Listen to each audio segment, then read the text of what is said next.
Hello students, in this video we will try to develop an algorithm to insert an element into an array. Okay, so whenever we write an algorithm, we shall first give a name to our algorithm, because every algorithm is supposed to be a separate function. So I will write the name of the algorithm. That I will write is insert underscore array. So this is the name of my algorithm, or we call it a function. Now we have to pass certain parameter to an algorithm which are known as input value for that algorithm.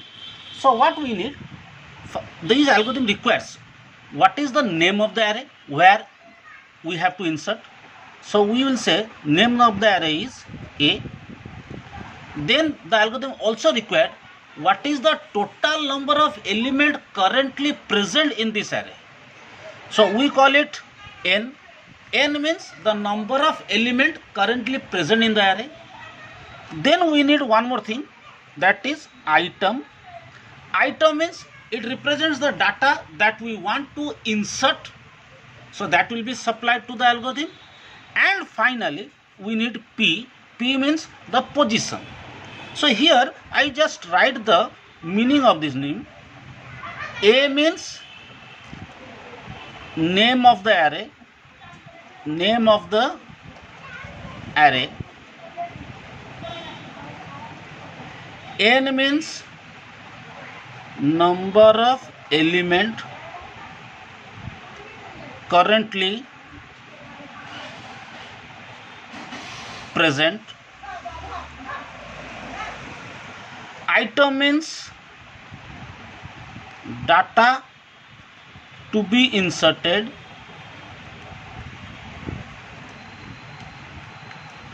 And P means index position,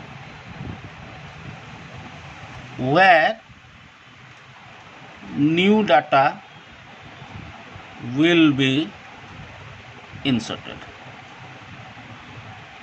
So after describing this, let us write here the algorithm. So every algorithm must have a start and must have an end, just like a function that you write in C language. Every function is a block which must have a beginning, which must have an end. And while writing a program, we usually mark the beginning with a open braces and mark the end with a closed braces. Similarly, in writing an algorithm, instead of open braces and closed braces, we can write begin. Now when I say begin, means this is the mark of the algorithm, this is the mark of the beginning. And when I finish, I will mark it as end. Okay. Now what is our first steps to perform? In last video, you might have recalled that our first objective is to perform shifting operation. First of all, we have to shift the element which is present at the end. Okay. Now I will explain it with a diagram once again. So first of all, you just write, okay,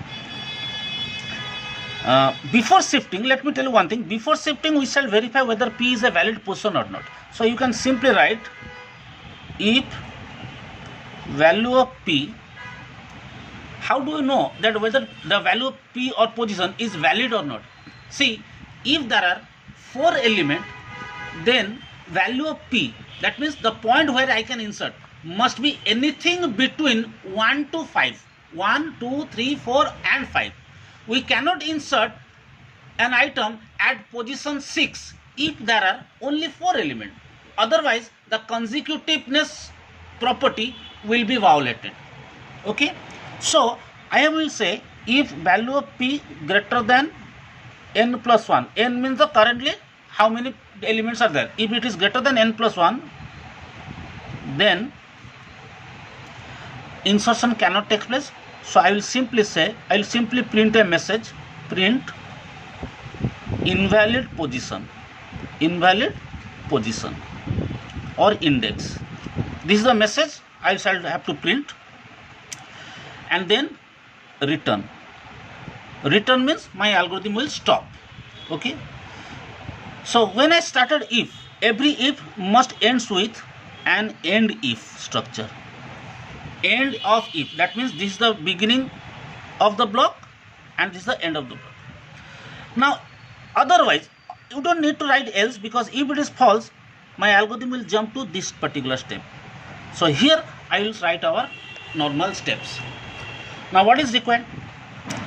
Here I will say, let us initialize a variable I with n.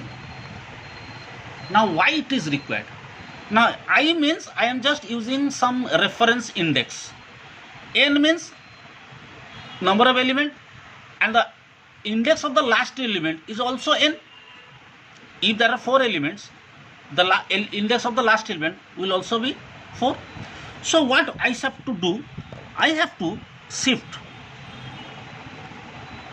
ai plus 1 equal to ai. Now what does this statement does? This statement shift the one element to the I plus 1th position. That means if n is 4, the value of I will be definitely 4. So this statement shift a of means a of 5 equal to a of 4. That means the element present at 4th position will be shifted to 5th position. Then the value of I will be decremented by 1. Okay. Now this process, after this again I have to repeat this. How long this shall continue? Now in our last video, if you recall, that I have explained. Now I am giving you diagrammatically, I am showing you that if 1, 2, 3, 4, let's say 15, 20, 18, 16. Now suppose I want to insert at position 2. So what is the first job I should do? 4 should be shifted at 5. So it is accomplished by this step, because value of I have initialized with n. N means 4. Then I will reduce the value. It becomes 3. Now if I repeat this step, what happens? What does it means? When a value of I equal to 3, this step is repeated. It means a of I plus 1. I plus 1 means 4 equal to a3. That means 3 will be shifted to 4. Then again value of I will be reduced. The value of I will become 2. Now the value of 2 will shifted to 3. So this is the shifting. And when value of I is 2, I will stop here. So the moment the value of I reduces than 2, that means I equal to I minus 1, then I do not, that means when I becomes 1, I do not need to shift 15, because I want to shift until this. So this shall continue in a loop, that while, now these two process must be continue as long as value of I greater than equal to p. P means position. And once the value of I becomes less than p, I don't need these two steps. So I have started while block, and I will end these two with a end while block. So this is the beginning of loop body, and this is the end of the loop body from here to here. Okay. When this step is over, my next step is to, after this particular while loop, what happens? All my shifting has taken place. Okay. You just restart once again this, understand this loop. That initially I equal to 4, and my position, let us assume n equal to 4. So I started with I equal to 4. Okay. Now while I greater than equal to p means greater than equal to 2, I have to do this. Then I will reduce. Now the value of I became 3. So this condition is again evaluated. 3 greater than equal to 2. Again it is true. Again it will inside. And A4 will be A3. Okay. So in A4 the value A3 will be there. It is 16. It will be 16. Then A3 will become here 18. Then again value of I will reduce. The value of I will become 2. Again this loop continue. And this condition will hold. Again move inside.